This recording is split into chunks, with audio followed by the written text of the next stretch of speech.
અમદાવાદના રખિયાલ અને બાપુનગર વિસ્તારમાં લુખ્ખાઓએ જાહેર રસ્તા પર હથિયાર લઈ આતંક મચાવ્યો હોવાનો વિડીયો વાયરલ થતા ચકચાર મચી છે। ઘટના સ્થળ પર પહોંચેલ પોલીસ કર્મીઓએ પણ લુખ્ખાઓને ધક્કો મારી પોલીસ વાહનમાં બેસાડી દેતા હોવાનો વિડીયો સામે આવ્યો છે। પોલીસની હાજરી ન હોય અને લુખ્ખાઓને મન પડે એ રીતે વર્તે એ તો સમજી શકાય, પરંતુ પોલીસની હાજરીમાં પણ બેફામ વર્તન કરતા હોવાનો વાયરલ વિડીયો થતા સવાલ ઉઠ્યા છે।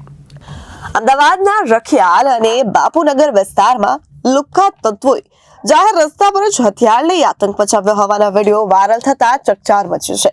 ઘટના સ્થળ પર પહોંચેલા પોલીસ કર્મીઓને પણ લુખ્ખાઓએ ધક્કો મારી પોલીસ વાહનમાં બેસાડી દેતા હોવાનો વિડીયો સામે આવ્યો છે। પોલીસની હાજરી ન હોય અને લુખ્ખાઓને મન પડે તે રીતે વર્તે એ તો સમજી શકાય, પરંતુ પોલીસની હાજરીમાં પણ બેફામ વર્તન કરતા હોવાનો વિડીયો વાયરલ થતા સવાલ ઉઠ્યા છે।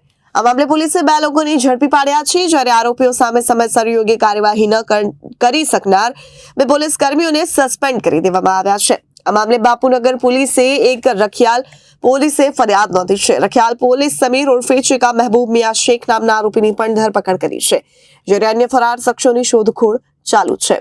Bureau report Janadesh news, Ahmedabad.